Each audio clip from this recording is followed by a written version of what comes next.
started this new job a couple of weeks ago, and I'm having a lot of trouble with my work-life balance. In my last job, we had fixed hours. We had to be at the office at 9 on the dot, and we always finished at exactly 5. Any work we hadn't finished, we could just leave for the next day. But this new job's very different. I mean, in this job, we can come into the office any time between 8 and 10 in the morning. Then we can choose whether to have a lunch break or not.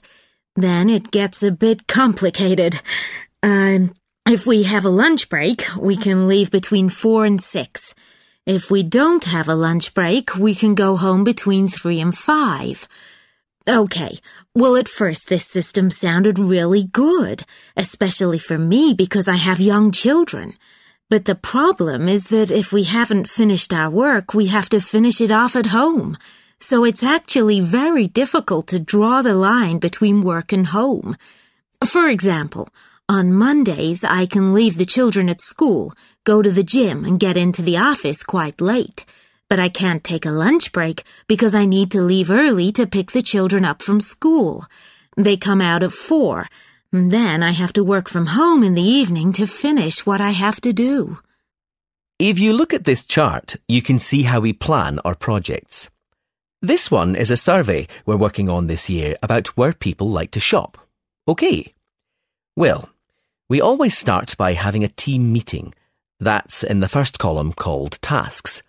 So, in this team meeting, we decide what we need to do, who's going to do it, and when it's got to be ready, right? So, you can see here in the second column, we've got the start date of the project.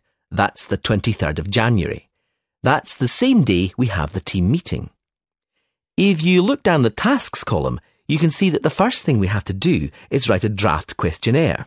You know, like an outline of the questions we want to ask. Then we have to check the questionnaire to make sure the questions are right. If you look at the lines in column 3, you can see the dates when we have to complete important tasks in the project. These are what we call milestones in the project. For example, when we've checked the questionnaire on the 25th of April, we'll have reached a milestone, and when we've completed the survey on the 30th of June, we'll have reached another milestone. On the 15th of August, when we finish entering the data on the database, we'll have finished the first phase of the project. The second phase of the project involves writing the report. We'll be doing that between the 15th of August and the 15th of September, and that's the deadline for the project to be handed to the client. In our company, we believe that our employees are more productive, they work better if they're happy. Naturally, we have to make sure the company makes a profit, but at the same time, we need to think about the physical and mental health of our employees. We do understand that they aren't just working machines, so we have a policy of helping them find a fair balance between their work and their private lives, what we call a work-life balance. We do this in several ways. Firstly, we have a family-friendly policy, so parents can look after their children when they're very young. For example, sometimes they need to work flexible hours, times that aren't fixed. Other times, parents have to work part-time, and quite a lot work from home. Another example of our family-friendly policy is our generous maternity leave package. In our company, we allow women who've had a baby to take a whole year off work after the baby's born. And of course, while they're away, their jobs are protected. Because we want our employees to be happy, we carried out a survey recently to find out which working patterns are really most popular. In general, our staff prefer to work at the office. In fact, nearly half come in during regular office hours, from 9 to 5. Anyway, we also asked about part-time work, working from home, and another option, job sharing. Job sharing is a kind of part-time work where two people share the responsibilities for one full-time job. Anyway, we found that only 5% of our staff wanted to share a job, so it's not very popular on the whole. But when it comes to working part-time, we were surprised to find that 27% of our employees would actually prefer it.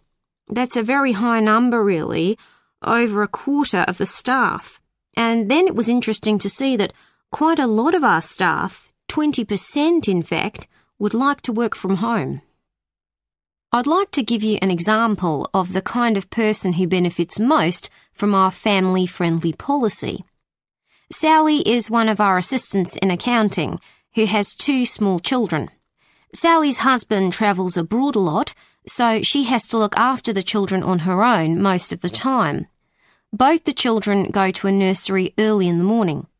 So we've agreed that Sally can come in at 8 o'clock after she leaves the children. At lunchtime, Sally's sister picks the children up from the nursery. But she has to go to work herself at 3 o'clock. So Sally leaves the office at 2 to collect the children from her sisters. And she makes up the extra time by finishing her work at home.